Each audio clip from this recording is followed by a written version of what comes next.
Trey Show 9 family, what is going on? Just doing a sound checky. You know how I do it.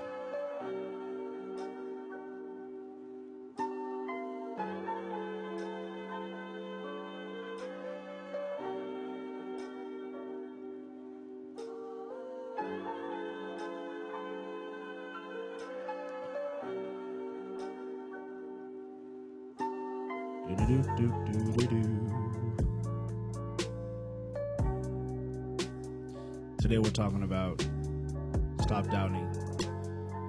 Oh, I spelled it wrong. I'll have to change that.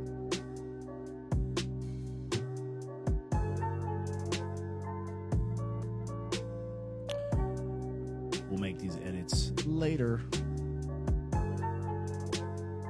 Would I be able to edit this right now? Let's see. Let's see if I can do this.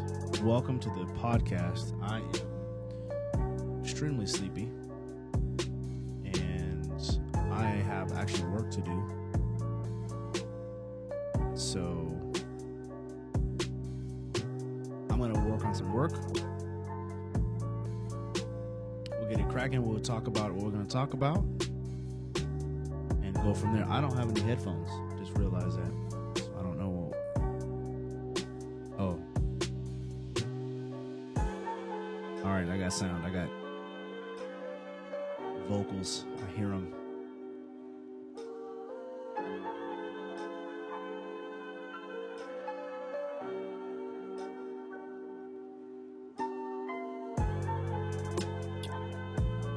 All right, well, I don't know how to update that right now. We'll figure it out later on.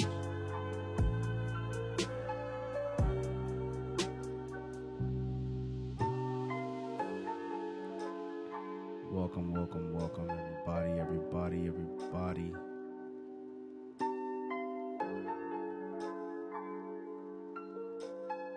Yeah, I'll figure that out in the studio. What time is it? Crazy.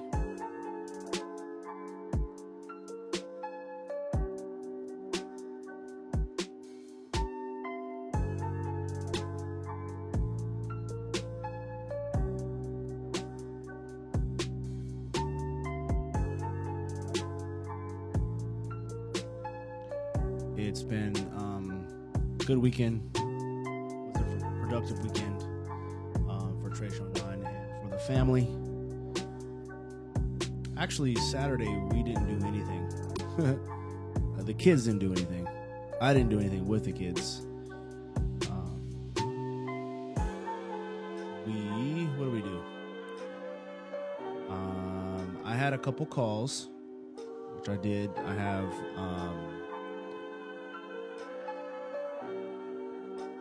a collective, if we don't really call it anything right now, but it's basically me and a guy, a friend of mine, who get together. We talk about podcasts, talk about fatherhood and whatnot. And we did that, and then I had a client call, coaching call, and that was up and down. That was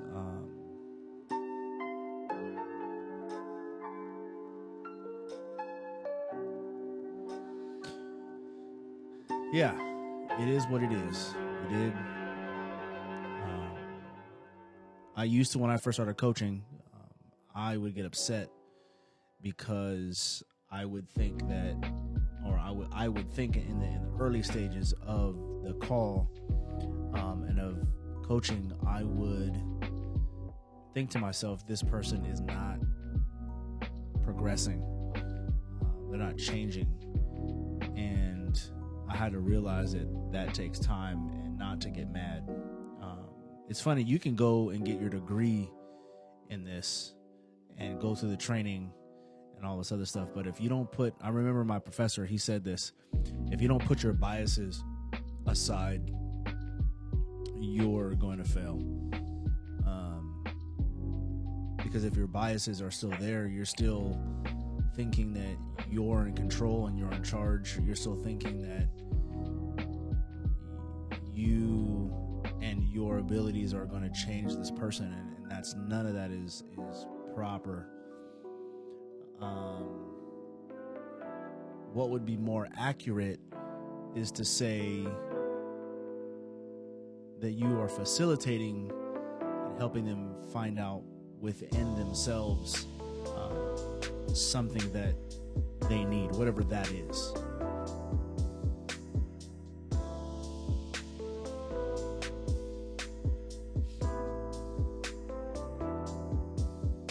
So yeah, needless to say, Saturday was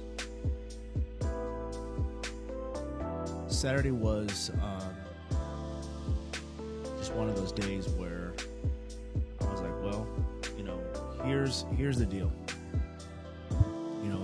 It's about relationships, and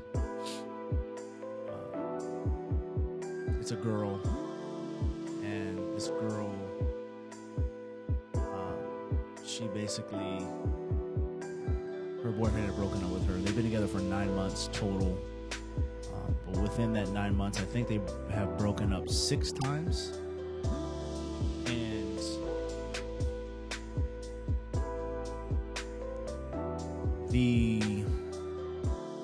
this last breakup was basically, I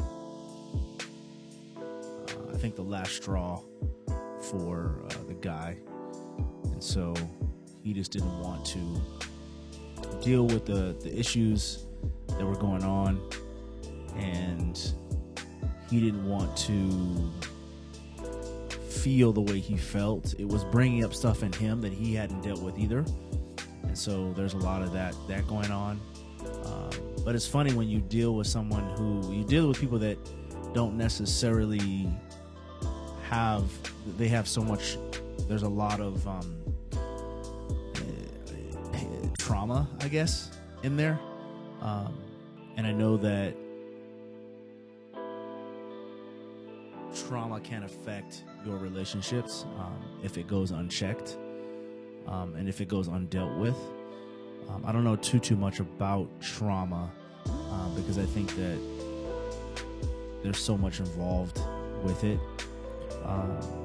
This particular person, I don't know the guy, but I know the girl.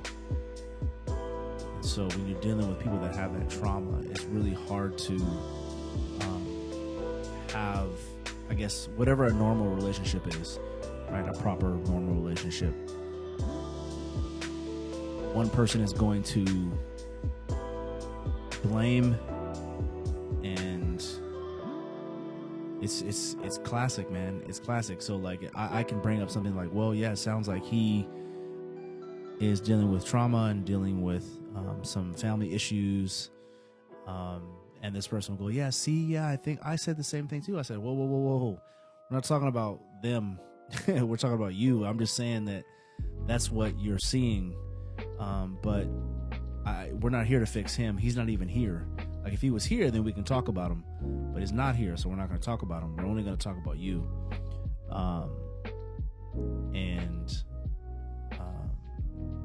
She deflects. She constantly deflects, and it used to make me upset. But yeah, I don't do that anymore. I just can't get mad, I can't get mad at it. I can't get mad at that because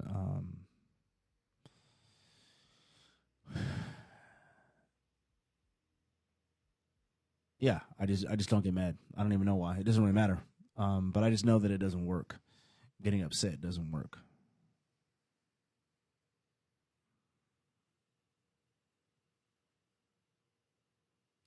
So in that process,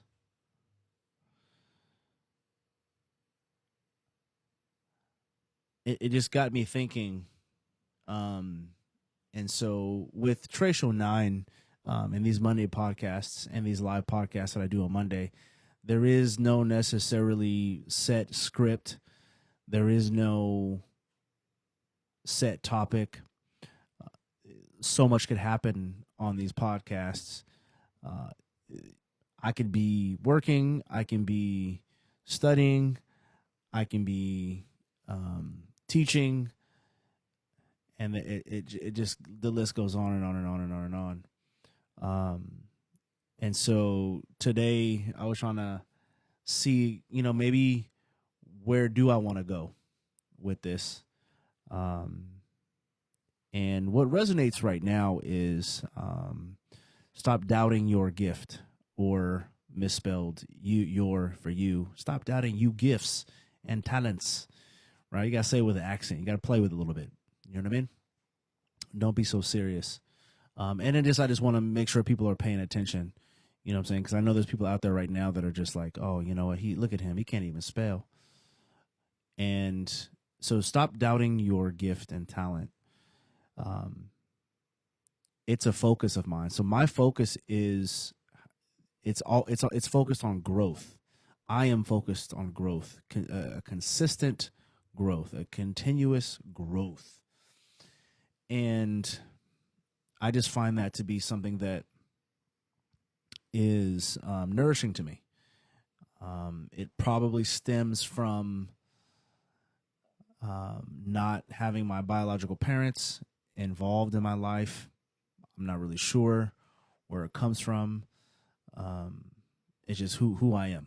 It's just the makeup of who I am.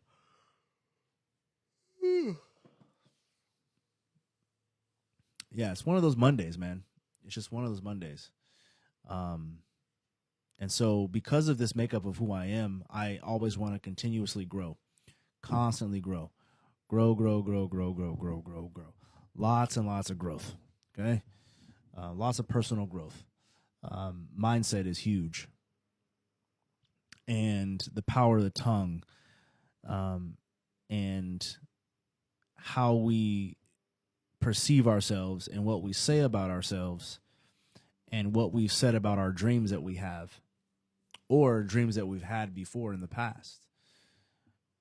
What are those things? What are those dreams?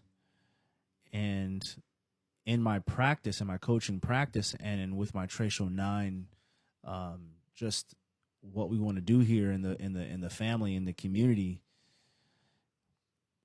I want to focus on those dreams, because if you can get people and have them see their dream, the dream that they had before, what was that? Because I think a lot of times we put it under a basket. We've put it under something. We've hid that dream, and we were embarrassed by the dream, and the dream wasn't going to be sustainable, right? We didn't know how to monetize that dream. We didn't know how to make money off that dream. Therefore, that dream didn't really exist, and it wasn't beneficial to us because it wasn't really going to do anything for us. So we decided to, get a boyfriend, get a girlfriend, have babies, and then this is now our life. And then we spiral, and then maybe we find God, and then we dive all of our things into that, and all of our hopes and all of our dreams into that. And in that process, then God can show you the dream, and kind of resurrect that dream. And so that's how I live my life. I didn't have a bunch of babies. I didn't have a bunch of babies out of wedlock, I would say. I was raised Christian. And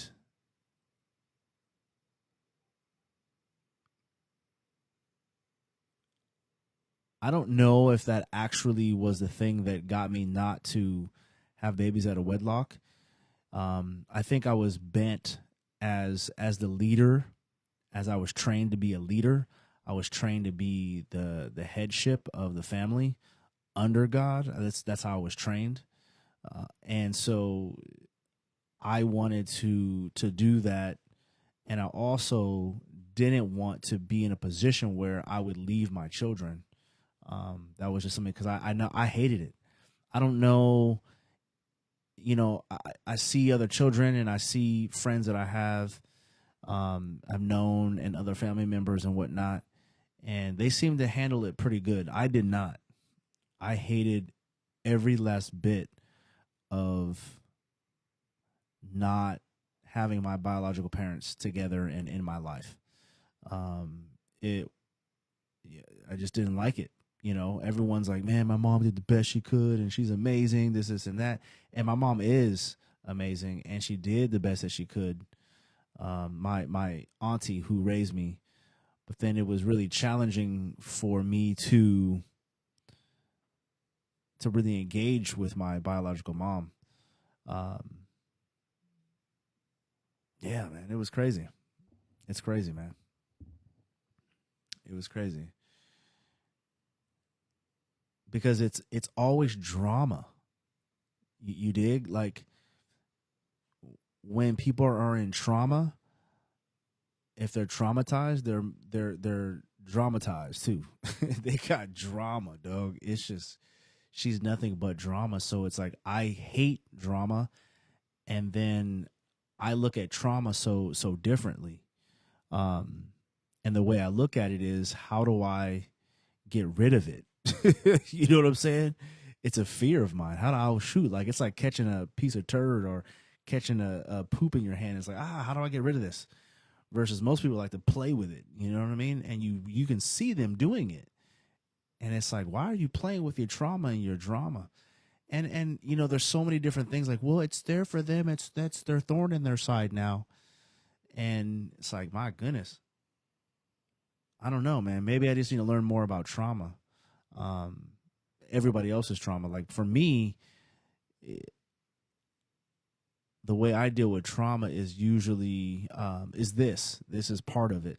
I talk a lot, and I like to read a lot, and I like to have understanding about people. I enjoy human beings a lot, and so that's one way.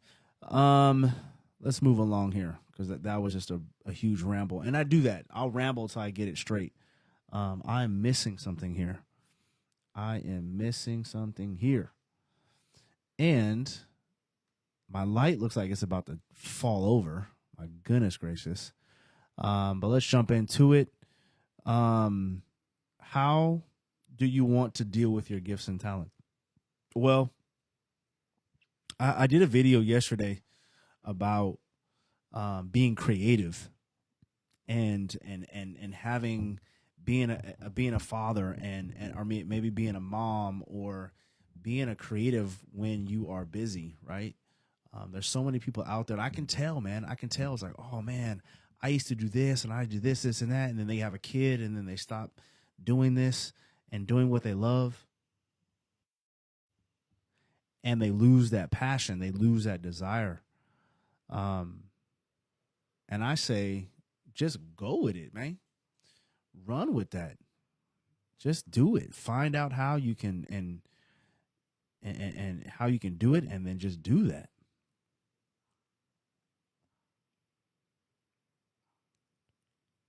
You have to put in action. You got to put in an action into that. Um, and this the reason why I'm so consistent with this podcast is that I'm relentless on my gift. Now, I'm dog tired. Like I actually was doing work.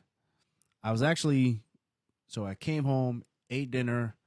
My kids went to the neighbor's house, chopped it up with the neighbors. Um, came came back, got the kids with their kuleana and helping them clean up, and then kids are putting away dishes. We're cleaning up for the evening. I cleaned the bathroom, and then um, came out here, did work. I have a report due that I actually have to do. I have to send it now because I finished it. Now I just got to email it. My goodness gracious, it's just sitting there. So I'm gonna do that, and then I set all this up, all the lights and the camera and the mic and the computer and everything. I set all that up. Um, Clean up the floor. There was Legos. If you guys know about Legos and bare feet, I don't care who you those jokers will make somebody cry. You step on a Lego and you think that your whole foot is there's a thorn through your foot. You're like, what is going on? So I did that. And even through all of that, um, I believe that you are not to hide your talent. You're not to hide your gift, man. You got to keep going, right? And yeah, for sure, you do need rest, and there's a time for that. I usually rest on the back end.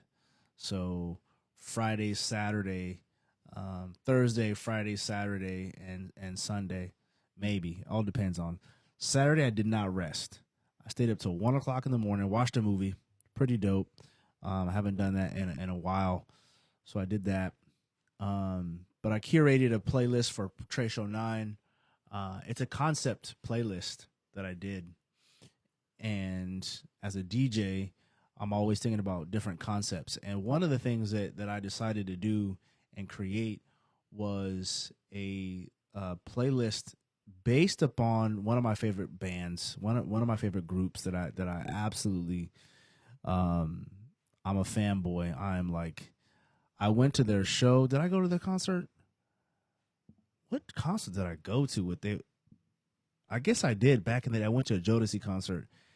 And I went to this concert, Jodeci, and I got really good tickets. And someone from my church was there that saw me, and they were like, "Man, you were all into that. You were just closing your eyes and singing away." And I was like, "Yeah, that was me. That sounded like me." Straight up fanboy, man. Straight up, just like what? Because they were the bad boys of R&B. To me, they were like the original bad boys of R&B. Like Boys to Men were just fruity to me. And in this, Jodeci was like the bad boys, right? They had tattoos. They were rough. You know what I'm saying? I ended up actually doing a show with them. I didn't do the show, but I was a tour manager of a group. Not gonna say the name, but this artist who's pretty major, and he had a choir, and they were doing a show in San Jose, Mountain View at the Shoreline Amphitheater. And then after that, we went to Manteca. And Manteca's in California. Manteca is a tiny town, I think. It's hard for me to remember now. So many years ago. And they were doing like a, summer jam or whatever, right? So we were doing these summer jams in the Bay Area. We were driving around. We get off the bus and walk to the venue or walking up there. And I'm just like, again, the whole day is just like, I'm meeting all sorts of people. I'm seeing all my favorite artists, Timberland, Missy, Genuine, and yours truly, Mr. Baby Oil was there, actually. He's crazy. Nas was there. Who was there? Outkast was there. And then the other show, which was in Manteca, had Jodeci there. And so I'm backstage, and they come out and they're chilling. They're up before us or after us. I think they were headlining. Yeah. So they went, Hammer went, and then they went, and I was backstage and watching them, and he was like smoking a cigarette before he went up on stage. I was like, what? He smokes cigarettes? How does he sing so well? And he looked super nervous. Super, super nervous. And I'm like, wow, this is crazy, man. This is wild. I mean, I was standing right there close to him. So I was just like, this is wild. So anyway, Jodeci is my favorite band. They have an album that is called The Show, The After Party in the Hotel. So I made the playlist kind of like, I named it that. And then I had like, I wanted to do live songs, and then kind of do it so the after party would have the regular recorded songs, and then the hotel would have like love songs, right? So that's the concept of that. So I was doing that on Saturday night, Stayed up way, way, way too late. And then I also had to an audio, a podcast, which I put on Spotify. So it was a lot, but it's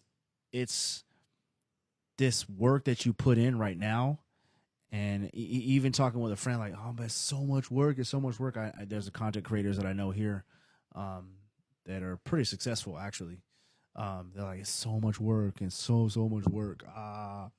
It is. It's so much work, dude. It's crazy, dog. It's like a whole nother job, but it's something that I want to do. It's something that I said I always wanted to do. So I actually enjoy it. Once I'm here, I'm good.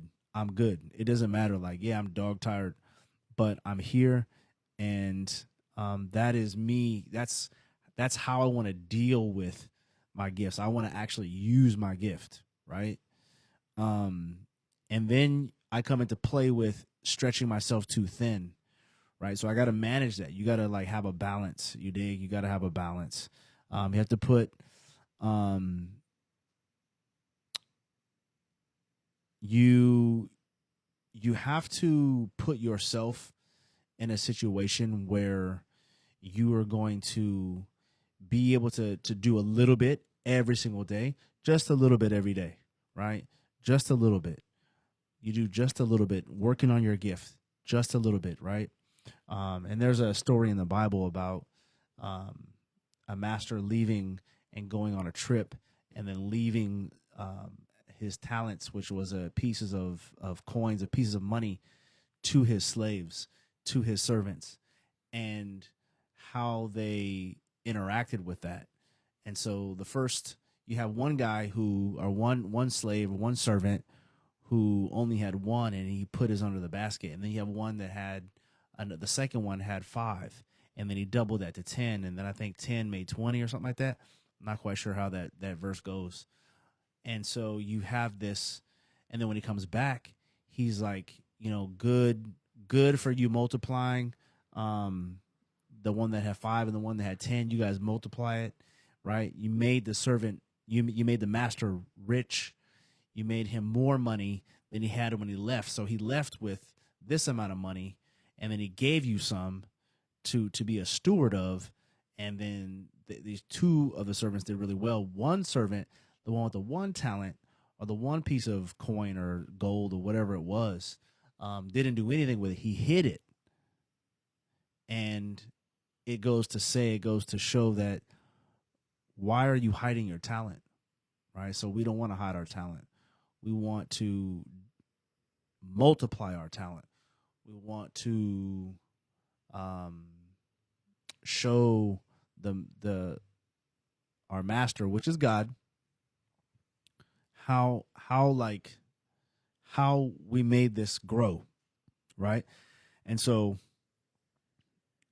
God has given me, I believe that He's given me the talent of building relationships with people, and helping people build their relationships. And it doesn't mean that I know everything, because relationships are just messy. Anytime you have 2 people together, anytime you put 2 humans together, it's going to be, there's something going to happen. There's some sort of drama, because we're trying to figure each other out, man. We come from the different backgrounds. We have different ethnicities. We have different cultures and all this stuff. And we're trying to, like, mine's better than yours. And no, it's not. It's all love, da-da-da. You have all this back and forth, right? And that's what's going on all over the world. You got, I want power. I want this. I want that. Greed. All this stuff plays in, right? And so it's a daunting task, and it almost seems like it's impossible, but I believe that that it's possible. I really do. So my expertise, or lane, I should say, is the romantic relationships, right? That's number 1. Number 2 is the relationship you have with yourself. Number 3, and not number 3 is lower, but just I'm just naming them off. Number 3 is your relationship with God, and I want to cultivate all those things, right? And really, I'm just a facilitator. I'm not really doing anything. I can't really force you to do anything, right? I can just show you what works, right? And I can give you these different ideas, like sharing the talent and being able to multiply that talent. But you can't multiply the talent when you're not really using it. So you got to use it, right? You got to use it, and then so it's just having the right mindset. Having the right mindset. That's the podcast I did yesterday. I recorded something. It was all about mindset, and it's on Spotify. And so, looking at my notes here, what did I write? Okay, so knowing your why, knowing why you're doing something, that is extremely important to me, right? Why do I do podcasts? Well, because when I was a kid, honestly, like Chewy Gomez on the radio was somebody who I looked up to. Um, there was another guy, I can't think of his name. JV is another one. But Chewy Gomez was just like, he was just I guess he's still alive. I don't really know if he's still living. I know JV's not, he's dead. Um, he died unexpectedly, I think, to the world. I don't know what he was dealing with, but it was just weird, man, because he turned his life to God, and then I don't know what happened. Had a beautiful family and whatnot, so I wanted to be like these radio personality guys. You know what I'm saying? Howard Stern. Howard Stern for me was just like, his voice was dope.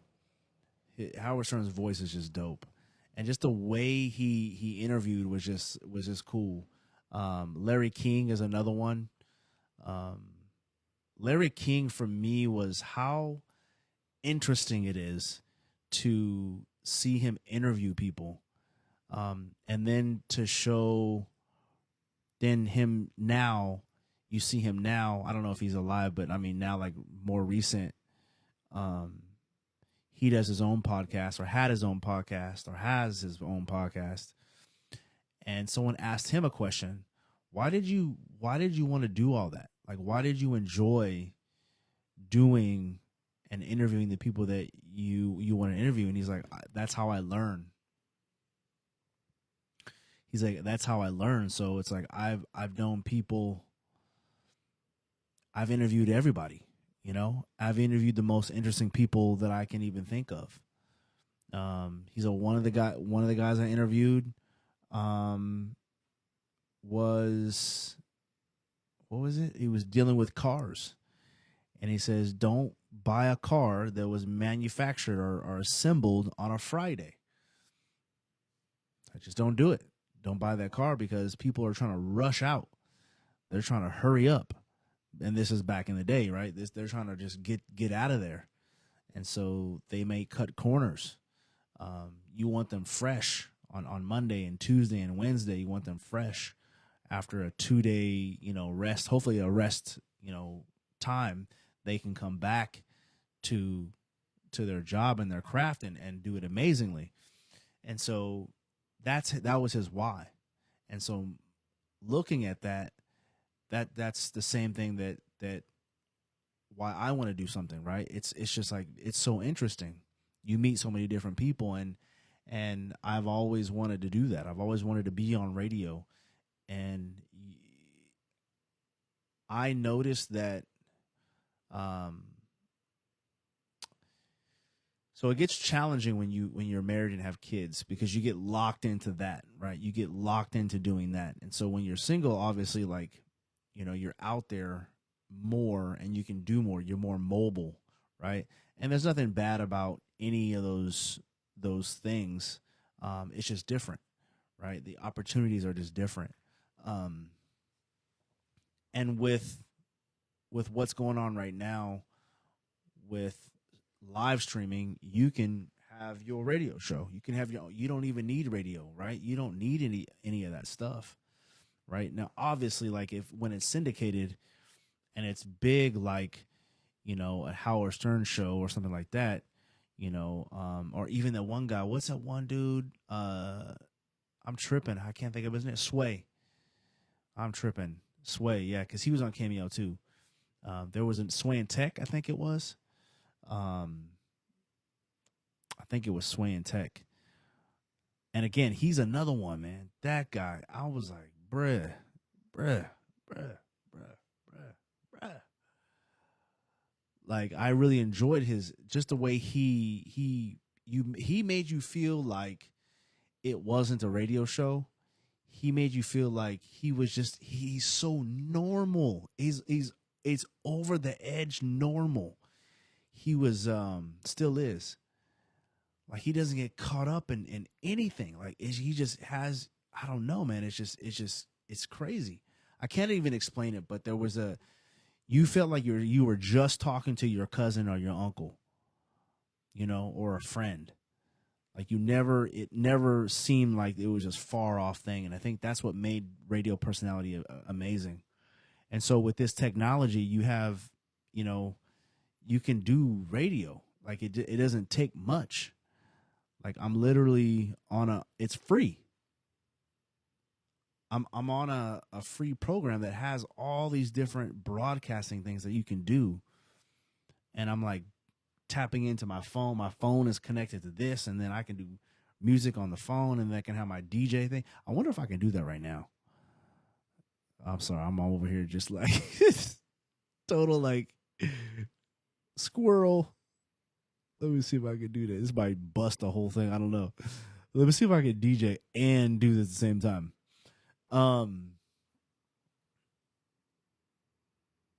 So I have that ability, right? But I know my why. I know my why, and I know not to give up. I know not to give up, and I know it's about marketing, and I know it's about building your brand. I understand that. But while I'm building that, I'm going to create a presence, and I'm going to create an online presence. And that's exactly what I have done, right? I've created an online presence, right? And then I want to grow that presence outside of my circle of influence. You dig? And I don't necessarily, I do that. I don't know exactly how to do that, but I do it by being consistent and learning how to learning how the ins and outs work on live streaming. So I don't know if it's gonna work. I want to see if I can bring up the DJ tool right now and be able to do that. And it's fascinating, you guys.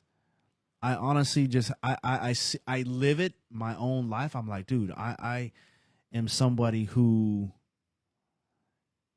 I don't have much, but I have enough. I have everything that I need. I'm somebody who 90% of the time am pretty positive. And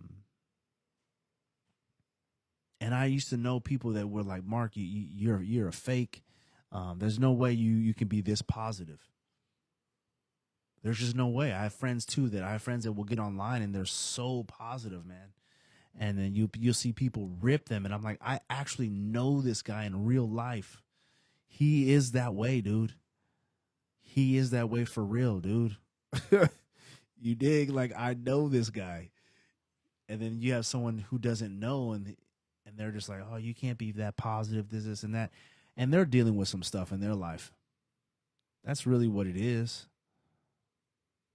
Dang, I think I just busted something. I don't even know if that worked. All right. So we're going to take a break. And then I'm going to jump into, I need to do work, to be honest with you. I need to send this thing for work.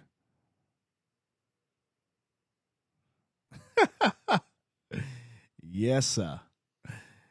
Yeah. I'm going to take a little break. I'm going to get some water, and then I need to actually jump into some work, but we're going to get into, I do have some more notes about, yeah, someone just said they love Jodeci. Yeah. And here's the thing about here. So wait. What happened? Here's the thing about. I said I was gonna take a break, but I want to say this because I need to get this off my chest. Here's the thing about your gifts and talents. You have to you have to not force anything. So here's how. Think about how this happens. Think about how this happens. So I graduate. So right before I graduate high school, at my church, there was a huge scandal that went down at my church. Huge. I'm talking major. It's not even funny. Major, major, major, major scandal, right? Between the pastor of the church, the assistant pastor. This was there's a head. The way they have it in the church I grew up in, they have head pastors and they have executive pastor. Okay. And then they have all the other pastors for all the different departments. Well, this was the executive pastor. So this was second in command of the whole entire operation, which was major. There was, at the time, there was probably 4,000 people at the time in this church. They were running a multi-million dollar operation. And that particular pastor was actually sleeping with some of the youth. One of those youth that he tried to approach was the head pastor's son, which sent this guy. This is a guy he's Spanish descent, 6'4". Yeah, about 6'3", 6'4" guy, iron worker. He's a man's man. This is a massive human being.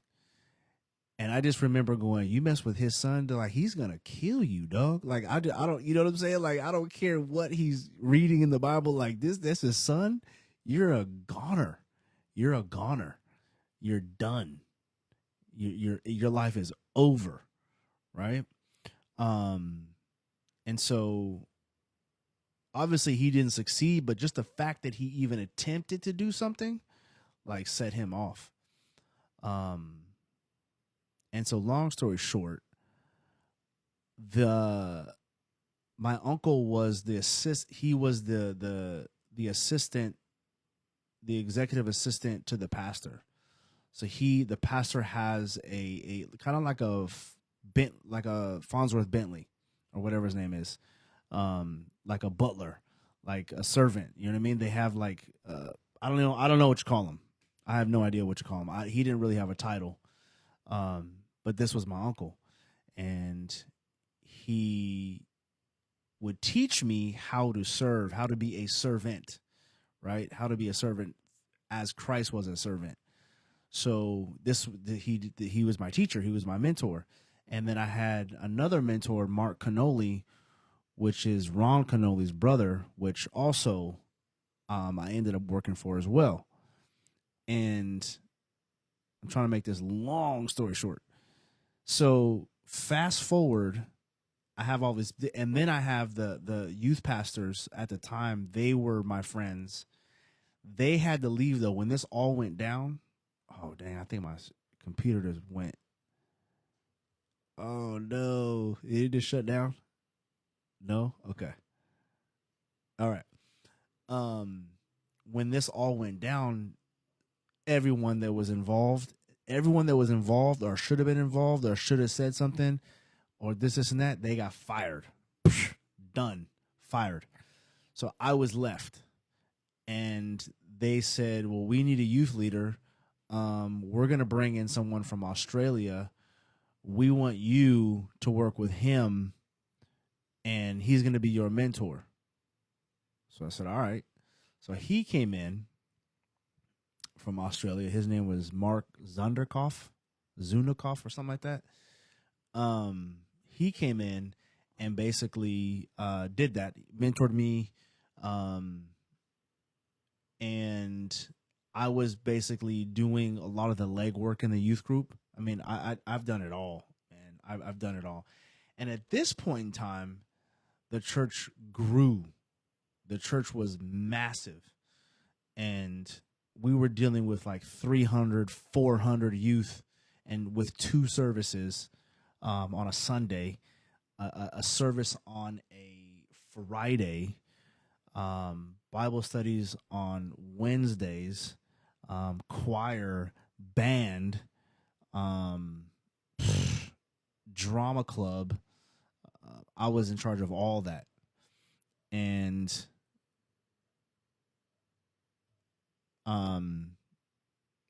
fast forward, he left. Then the head pastor's son came, and him and I were working as a team. And I never was the pastor. I never did that. You know what I mean? And then at the time, we had the church had a club. The church had a full-fledged club that KMEL was in charge of. They were the promoters. KMEL or not Wild 94.9, I can't remember, which is in California, one of the major radio stations. Major radio station. And there was 2 of them. I think they may have tag teamed the promotions. I'm not really sure. Well, one of the days I'm at work on one building, and the club was across the parking lot in another building. And during the day, I was running the club was the youth room, and the building was a youth room and the club. I would run the youth room, and then at nighttime on the weekends, the club would come in there, right? So I had access to everything. And because I worked there, I can get in. I can barely get in for free. That's how they took over the club. They just rented the building. They took over. I barely can get in for free. I'm like, I have a key, bro. I have the code and the key. And so when it came to one of the nights, there was a guy standing out in the front door. And so I went over there to talk to another friend of mine, and he was inside. And mind you, right, you got to think about this. I've never actually been to a club. The first time that was my first time seeing a club. I don't even know. And I'm like 19, 20, 21. It just wasn't my thing. I don't really care about it. I never have. And it wasn't something that moved me, right? But I went, I was getting in my car. I was like, you know what, let me go check this out. So I walk over there, and there was a guy standing there. Actually, I was talking to my friend, yada, yada, yada, yada, chopping it up. And then he had to go. And then another guy was standing there. So I said, I was chopping up with him. I said, are you in the music business? And he's like, what? Like, that's a stupid question. Like, I don't know. Who are you? And I was like, oh, I work over here. I work at the church over here. You just look like somebody that would know somebody here. So I'm just talking to you. And he was like, that's actually really odd, bro. But it's crazy that you would say something to me. Because most people don't like to come up to me because I'm like 6 foot something and I'm a big black guy, I said, well, that's also strange because I don't think it really matters, Doug. Like, if I'm shucking and driving, if I'm moving, I'm trying to, navigate, and I'm networking. I'm talking to anyone that I can, right? So this is me not hiding my talent. This is me trying to multiply my talent. So he goes, yeah, I work in the music business. He didn't tell me anything. I had no idea. I had no idea what this guy did. All I know is that he said he worked in the music business, right? I never actually made it inside the building. After talking to him, I left. I just left. So I didn't even know what was going on. People were singing and this. I don't even know who was in the building, honestly. I never set foot in the building. I talked to him, got his number. He said, meet me at this address on this day. This is before cell phones, mind you. before I can afford a cell phone. So I leave, I go home, I just have his number, I have the address, I know where to go. I jump to my little hoopty, right? It was a gray Honda Accord with no radio, no air conditioning. The seat in the back seat, the covers, the upholstery was ripped off. I had a beach towel in the back, right? I drove downtown San Jose. Never been in San Jose ever, downtown San Jose. I'm this young kid, and I'm just on a mission, right? I'm on a mission because I'm like, I'm about to work in the music business. You know what I'm saying? I'm like, this is it. You know, this is my big ticket. This is it. This is it. I get there. The office was about as big as this chair. And he put me on the phone. He's like, I want you to answer the phone. Answer these phones. So I'm like, okay. Hello? He's like, no, that's not how you answer the phone. Hello? He's like, this is what I want you to say. I want you to say, shoot, if I remember. Thank you for calling Lighthouse Records and Duff Flight, blah, blah, magazine, blah, blah, blah, blah, blah. Cool. All right, I'm like, they want to know if they can da-da-da-da-da-da. They have a booking, da-da-da. He's like, all right, tell them this. So I talk. They want to know. And I was just back and forth, right? And I left. Then he goes, we have a concert. And I'm like, who's we? Who has a concert? He's like, the choir has a concert. And so we're going to be singing. All right, cool. So we went to the concert. Didn't tell me anything. I know nothing. I don't even know what's going on. So day of the concert happens. It's downtown San Jose. I show up, and then I just bring water and I bring towels for the choir. And I had no cell phone. I told everyone when to get there. So I'm running around in the crowd trying to find all the members of the choir, trying to get them on stage when it's time for them to go on stage. Stay right here. Don't move. Then one person would walk off. And I'm like, shoot. So I'm trying to corral all these different people.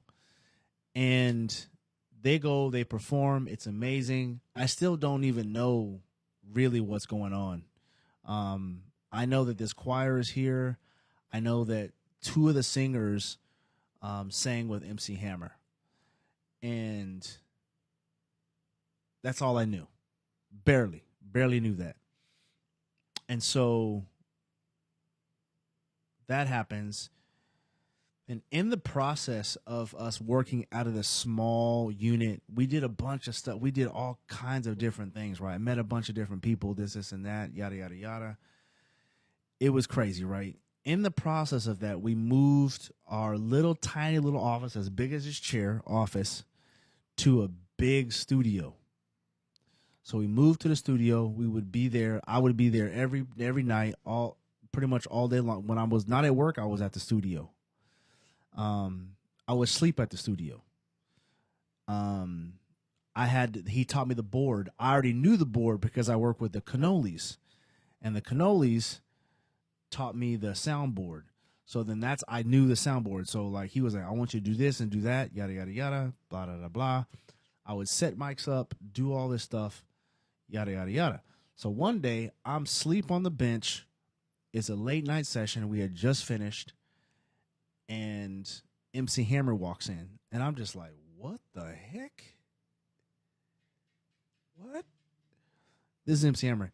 And he just now talking. He's talking like I'm talking right now. He just telling a story. That's all MC Hammer does. If you want to know the real MC Hammer is one of, outside of Dave Chappelle, I have never met Dave Chappelle.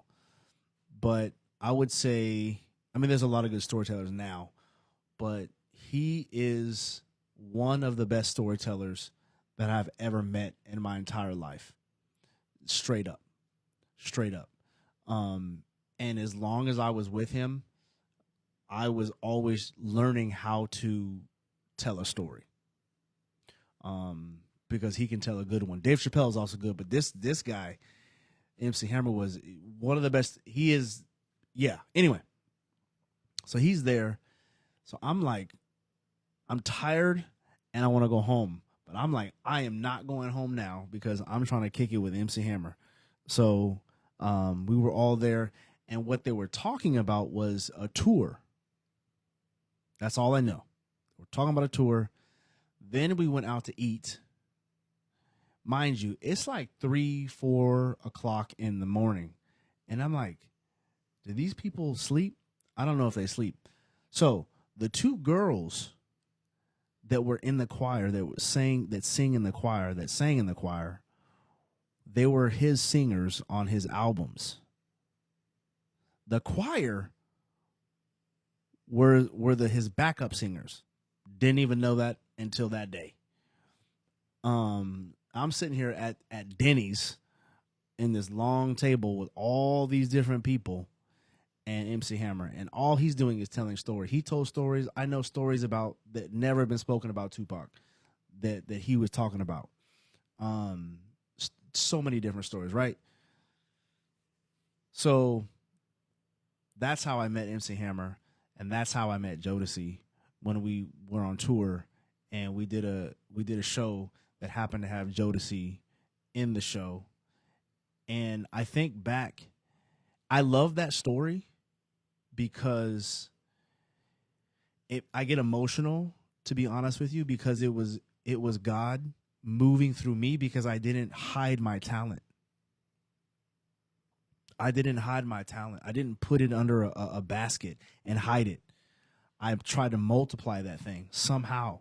And even when I didn't even know how, I didn't know who I was talking to, but it all goes back to Jubilee and my uncle helping me serve, because it was like, if I went from getting Tic Tacs for people, right, to booking flights and to going on tour and to doing all these different things and meeting all these people. I mean, dude, it's crazy. I love it. I really do. The people that I've met and the way that I've met people that were in the industry was exactly how I wanted to meet them.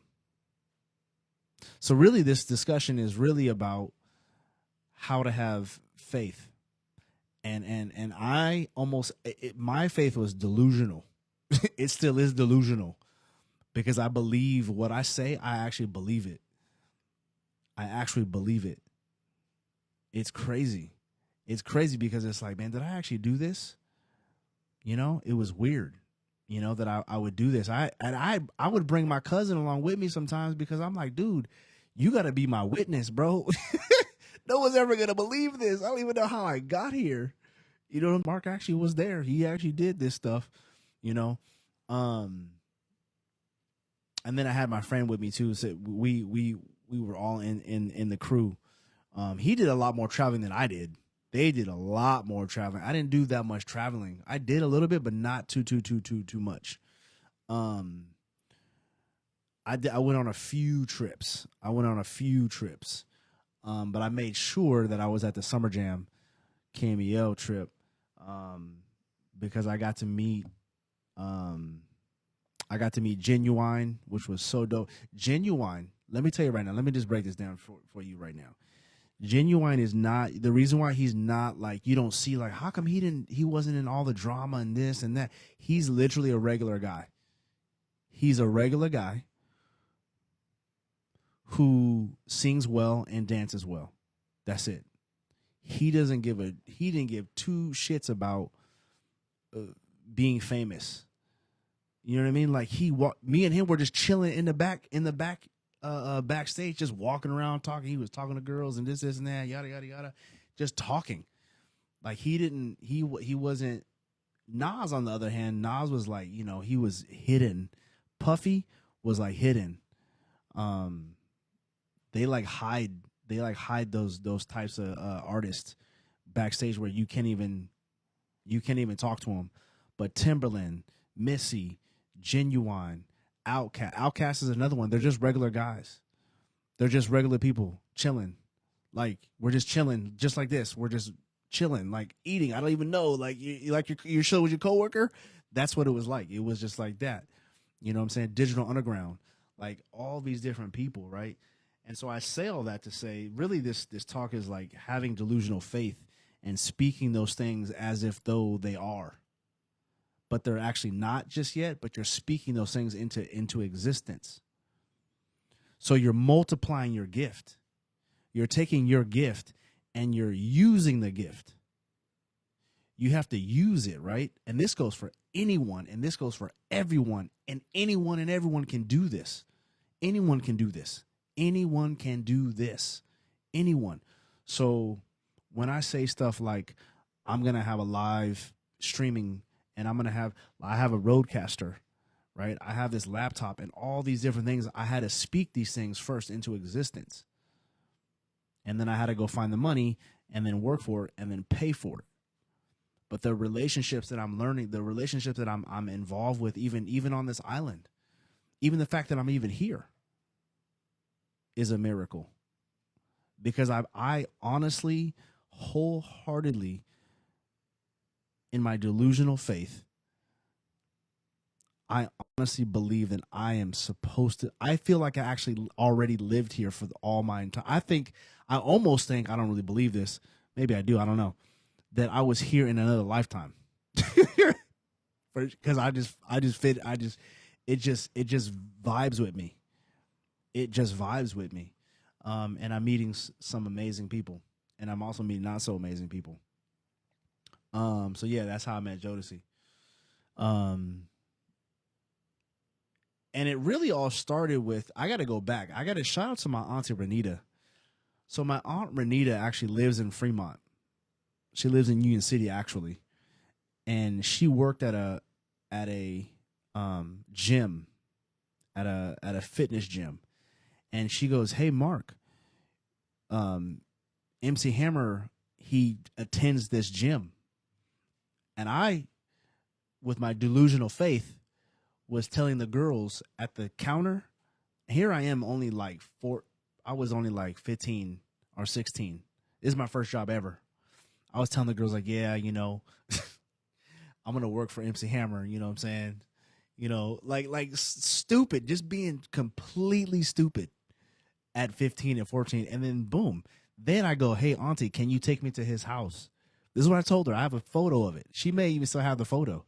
I said, can you take me to his house? I need a picture of him. I need a picture of me standing with my cousins in front of his house. Right? Because I'm going to work for him one day. This is what I said. Boom.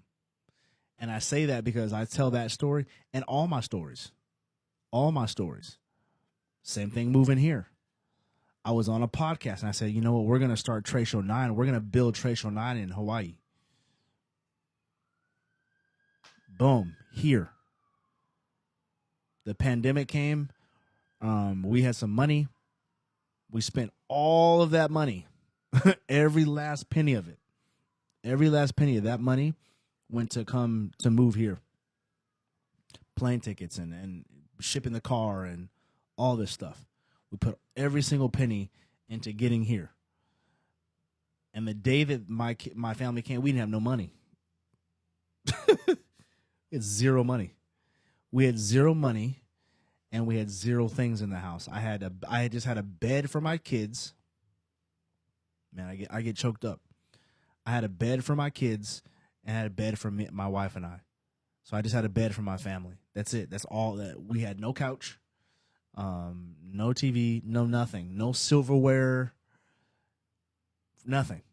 I didn't have anything. I was sleeping on a cot until they came, and I made sure that at least when they got here, they had beds. When they got here, yeah, it's emotional and it's a cool story, and I'm grateful and I'm thankful. You dig? I really am, because now we're in a different stage. Now I'm talking about, man, there's something going on. I pray that everybody's all right. I live by the police station, so they always pass by here. So anyway, what I'm speaking into existence is, I'm actually going to build a computer that is going to just, instead of buying, like, this laptop is getting ready to bust. I bought it when I worked at Apple, and it was super duper cheap. It took it down. Usually these Apple computers are about $2,800. I think I spent like 1,800, um, and it's already dying. The lithium battery inside is growing, and I'm surprised that it even works to this day. But I speak it into existence that I'm going to build my own computer. So I'll have a desktop computer. I'm going to build my own. I'm going to take, instead of using 1,800 for this type of computer to run my thing, I'm going to build a computer just for streaming. And then another thing that I'm going to speak into existence right now, so it's on the record, is I'm going to have retreats here. I'm going to have men's retreats, and I'm going to have couple retreats. And then I'm going to have some land, and then they'll come and they'll live with me. Actually, the ones that want to do the work, that have been already doing the work, that they funnel through the system, they will actually come stay with me. And then we will work on relationships in that setting. And we'll take only 2 couples at a time, maybe 3 couples, most likely just 2 couples, so 4 people, because that's really, I think that's manageable, and it's just really cool and really intimate. So I've been actually talking about this for a long time, and on older podcasts, and so I'm saying it now, just in case somebody didn't hear it, and it really keeps me accountable to the vision. I'm just relentless, man. I don't give up, man. I don't even know what I'm doing, to be honest with you. I really don't. But I just don't ever stop. There's a book that I read. Let me see what it's called. It is a book. It's an industry book that is a must read. If you are in the industry of music or show business, this is a book that you have to read. Let's see. It is called...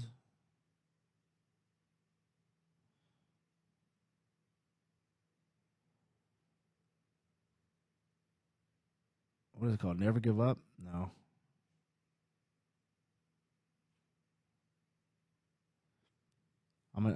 You got to get this book.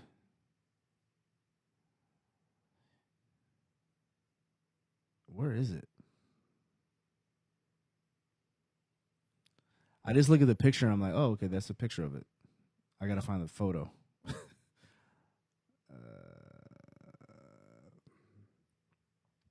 Basically, in this book, When I Stop Talking, You'll Know I'm Dead, by Jerry Winthrop. That's the name of the book. When I Stop Talking, You'll Know I'm Dead. He's dead. I believe he passed away. I believe so.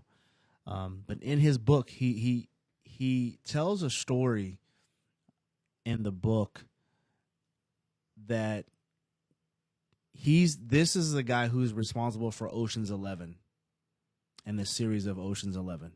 He's responsible for that movie series and a bunch of other stuff. So the story goes, him, when he's getting into the music business, he kind of has some clout, but he got the clout in ways where he lied. He's like, if I can get into a country club, then I can meet like famous people and rich people. And that's what he did. He got into the country club. I think he was a towel boy in the country club. He went from a towel boy to consulting President Bush Jr., right? Then from there, he also got into the industry of the film industry by lying, because I said, I forgot what the story was, but can you do this, and that? And his answer was yes. So they hired him. Boom, they hired him. And then he's trying to figure out how to do that thing. And then he's like, I don't know how to do it. And the guy's like, you lied to me. You said you know how to do it. He's like, I do. I'll figure it out. And he figured it out. But that's how he works. In terms, I'm not saying lying is great, but what I'm saying is that he doesn't back down. He doesn't let his like, oh, I don't know how to do that. I don't know how to do that. I can't do that. He just says yes and then figures it out as you go, right? And I respect that because like I live the same way. To be honest with you, don't know what the heck I'm doing half the time, but I just say yes, and then I'm like, okay, let's figure this out. How do you do this thing? How do you do? Oh, I could do a podcast. I would tell people I was on a project, and they were like, "Oh, can you edit this podcast?" I was like, "Yes." Never done it. Never done it. I figured it out. Then at the end of it, I met the guy from the San Jose State who was doing the project with his group and this startup business or whatever. He's like, man, how do you do yours, and how do you do yours? And I goes, I don't. This was the first time I've edited. He's like, really? What? He was so shocked. And so he lives his life doing this. And during Ocean's 11, he would say like, hey, Brad Pitt, so and so said yes already to do this project, and Brad Pitt would be like, he said yes. He said, yeah, okay, cool, I'm in. Then he would go to the other person, and so-and-so said yes, and he's like, he said yes? Boom. Because the second time, if George Clooney or whoever's on Ocean's 11 called, Brad Pitt was like, yeah, I said yes. He's like, oh, I'm in too. Let's do it. And so, yeah, it's a great book. He never stops talking. He never stops making moves. He took his one talent and then he just multiplied that talent over and over and over and over. So when it comes to relationships, I have some outlandish ideas for my personal relationship. Outlandish. And it's starting to come, things are starting to unfold. So much has happened. So many good things have happened. So many different lessons have happened, and it's time to multiply those gifts and those talents. And I can see it. And, with Trey Shonine, I've always been honest. You can go back to my very first podcast, man. You can go back to all the different podcasts, and I've always been honest. Always. I'm an average guy doing extraordinary things. I just don't give up. And I have a certain method that I do. And I think for tomorrow, because I said I was going to do some work, I do have to do some work. But I think for tomorrow, I'm gonna do some edits. I have to edit some videos, and I want to use this time to knock out the podcast, and I want to edit videos. So I'm knocking two birds with one stone. And I do all this to encourage people. Because so much is possible. So much is possible. You might even be in a relationship that you're not even supposed to be in. Or you need to be in this relationship. And I can guide you through that.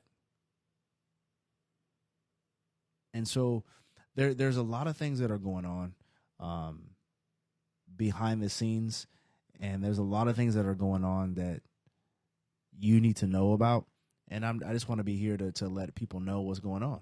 That's it. So with that said, I'm going to cut it short. I know we go to 10:30, but we're going to cut it early today because I have work to do.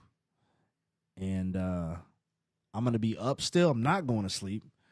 But maybe I'm going to put some music on and I need to get water. I've been talking for an hour straight. We get some water here. Put some tunes on. You can listen to some tunes.